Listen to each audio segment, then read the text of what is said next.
ये लोग क्या झूठ बोल रहे हैं? 100% झूठ बोल रहे हैं। मैं आपके सामने गिना देता हूं। मोदी जी ने कहा था कि मैं देश बिकने नहीं दूंगा, देश बेच रहे हैं। ये सरकार रहेगी तो भारत को बर्बाद कर देगी। तो इन बयानों को सुना होगा, एक एक करके जिन नेताओं के बयान को आपने सुन लिए, बखूबी ये समझ रहे होंगे कि शायद ये अपने बयानों को भूल गए, लेकिन सोशल मीडिया डोमेन में दर्ज ये बयान अब खत्म नहीं होंगे, भले ही उनकी माफी सामने आ जाए या वो ये कहें कि उस वक्त हमारी गलतियां थी, आज हम बदल गए।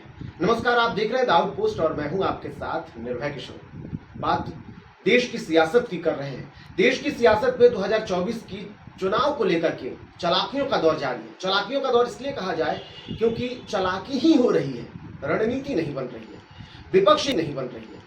विपक्ष एकजुट है बेंगलुरु में और इसको लेकर के जिस तरीके से उनके आगे बढ़ने का सिलसिला एक एक करके 3 दिनों की बैठक के बाद खत्म हुआ है। अब फैसला यही हुआ कि वो एनडीए हो गए, माफ कीजिए, वो इंडिया हो गए। और ऐसे में अब इंडिया के सामने एनडीए की बात की जाए तो क्या सवाल सबसे बड़ा है कि विपक्ष एकजुट था। इससे पहले तक तो कोई ऐसी चर्चाएं नहीं थी कि बीजेपी एकजुट होगा, एनडीए की एक बार फिर से चर्चा की जाएगी, एक बार फिर से कई बड़े दल साथ होंगे। लेकिन आज वो दौर भी दिखा। आज दिल्ली के अशोका होटल में एक एक करके कई दलों के जो नेता थे वो पहुंच रहे थे, सब इंतजार कर रहे थे प्रधानमंत्री मोदी का एनडीए को एक बार फिर से एकजुट करने की शक्ति दिखाने थी विपक्ष को। लेकिन ऐसे में हुआ क्या? सबसे पहले सवाल ये करते हैं, उसके बाद हम उस चर्चा पे आगे बढ़ेंगे। सवाल ये था कि आज एनडीए की बैठक थी क्यों? सवाल ये था कि आज 2024 की रणनीतियों पर चर्चा होनी थी, लेकिन एनडीए ने उस बैठक में चर्चा क्यों नहीं की? सवाल ये भी था कि क्या प्रधानमंत्री मोदी ही एक बार फिर से एनडीए का चेहरा होंगे, या सवाल ये भी है कि वो जो विपक्षी दल है जो एक साथ एक बार फिर से, पहले विपक्ष थे अब वो एनडीए के साथ में आ गए, तो क्या उन्होंने अपने उस उसूलों को छोड़ दिया जिसको लेकर के वो प्रधानमंत्री मोदी या बीजेपी की जमकर भर्त्सना कर रहे थे? ये कई सवाल हैं। सवाल एक और है कि क्या मोदी का ट्रेंड खत्म हो गया कि वो एनडीए की एक बार फिर से कोशिश कर रहे हैं और कई अपने दल को जो कभी उनके साथ हुआ करते थे या कई ऐसे राज्यों में जो एक मजबूत चेहरा है उनको एकजुट करने की कोशिश कर रहे हैं? क्या 56 इंच के उस सीने की ताकत खत्म हो गई है? यही सवाल है। और इस सवाल पर हम आगे इसलिए आज पहुंच गए हैं क्योंकि दिल्ली में जिस तरीके से बैठक हुई, प्रधानमंत्री मोदी का जम करके स्वागत किया गया। स्वागत करने वाले वही लोग थे जो कल तक प्रधानमंत्री मोदी और बीजेपी की जमकर खिंचाई कर रहे थे। शुरुआत में आपने सुना किस तरीके से एक बड़े मंच पर ओम प्रकाश राजभर ने प्रधानमंत्री मोदी को क्या कुछ नहीं कह दिया। बिहार से आने वाले, कल तक मुख्यमंत्री नीतीश कुमार के साथ ही रहे, उनके दल में एक बहुत बड़ा पद संभाल रहे थे उपेंद्र कुशवाहा, उन्होंने भी बीजेपी को कभी छोड़ा नहीं।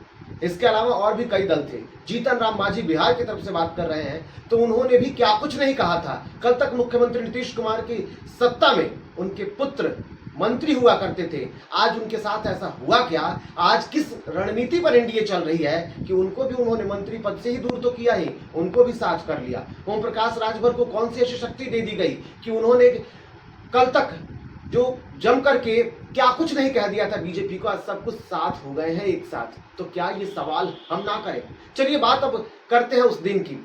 दरअसल जिस तरीके से एनडीए की बैठक हुई है और इस एनडीए की बैठक में रणनीतियां कुछ नहीं बनी, ना ही कोई ऐसा प्लान हुआ।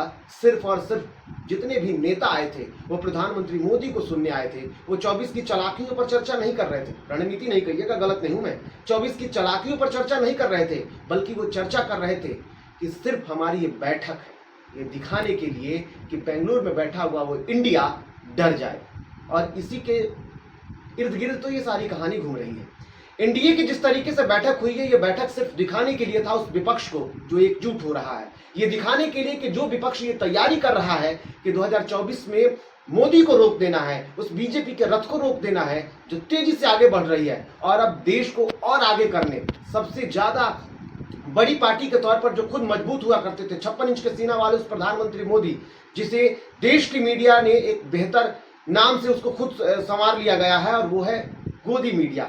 तो वो मीडिया जो कल तक प्रधानमंत्री मोदी की उस बेहतर छवि को दिखा रही थी, तो उस 56 इंच के सीने को दिखाने में वो जुटी हुई थी और ये बता रही थी कि सब कुछ तो वही है। तो क्या आज वो डर गए या फिर ये सिर्फ ताकत थी उस विपक्ष को दिखाने की? लेकिन विपक्ष जिस तरीके से आगे बढ़ रहा है, इतना तो तय है कि 2024 में मोदी के उस रथ को रोकने की जरूर कोशिश करेगा।